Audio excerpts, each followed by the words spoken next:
The exhibition Learning to See at the St. Louis Art Museum celebrates the promised gift of a pair of very generous St. Louisans, Phoebe Dent Weil and Mark S. Weil. Their collection, which they've built over the last couple of decades, consists of Renaissance and Baroque sculpture and prints. The Renaissance is the period where we associate with Michelangelo, Leonardo, Da Vinci. It was a period in which the stature of art grew. Art was not just a physical labor. Art was an intellectual endeavor. The Weils looked at these kinds of objects that a very well-educated person in the Renaissance would have been attracted to. But they were also interested in the making of art, the objects that show either how they were made or showed an artist that was taking a medium and doing new and compelling things with it. Print was a very new thing. This is a time when artists were using the very latest media. The prints communicate in a very intimate way. A print is something that you can hold in your hand, so you can read them in some ways like a book. They're a kind of visual story. They're made to teach you, they're made to remind you of the stories of the Bible, they're made to help you learn about Renaissance poetry.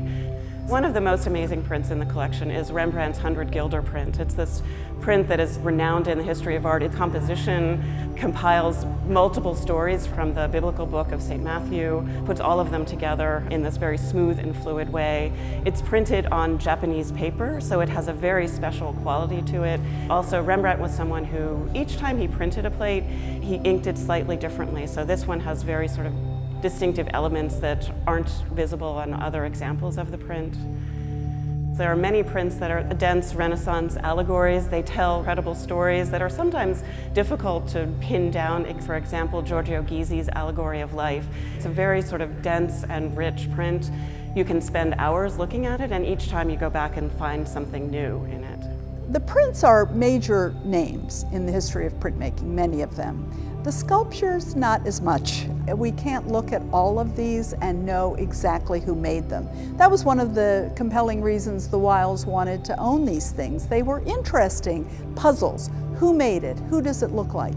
One grouping within the show is called Bronze and Clay, and it really shows a number of pieces, both of the working of bronze and the working of clay, or one example of clay objects, two busts that were made probably in the court of Mantua in Italy in the 16th century, where they were sculpted in clay but then covered with dark brown paint to make them look like bronze. We have a plaque that was made in Germany, probably in the early 16th century, and it was made by repoussé, so an artist with a hammer from the back of the plate forming full figures. It's an example of artisanship at its very highest level.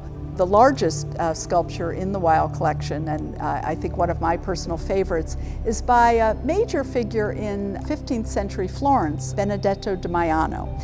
And he was working in a city that at the time was really one of the great art centers of Italy and of the world. And he was commissioned to make an altarpiece, a marble for Naples. And what we have in the Weil collection is a nearly full-scale image of St. John the Evangelist. And it's made of terracotta. It was made as a model. And once he got the figure looking the way he wanted it, then he made a copy in marble, which was sent to Naples and installed in the church. We've placed it in the exhibition at exactly the height where the marble figure is in the church in Naples, so people can really appreciate how the sculpture was intended to be seen and how the sculptor himself was thinking about the viewing of this sculpture as he created it. The show features 84 works of art, most of which are part of the bequest that has been promised to the museum, a gift of 158 works. When they enter the collection, St. Louis will have one of the strongest collections of Renaissance terracotta anywhere, which is quite a wonderful thing to have. It's really an extraordinary collection that will transform the museum's holdings in an amazing way.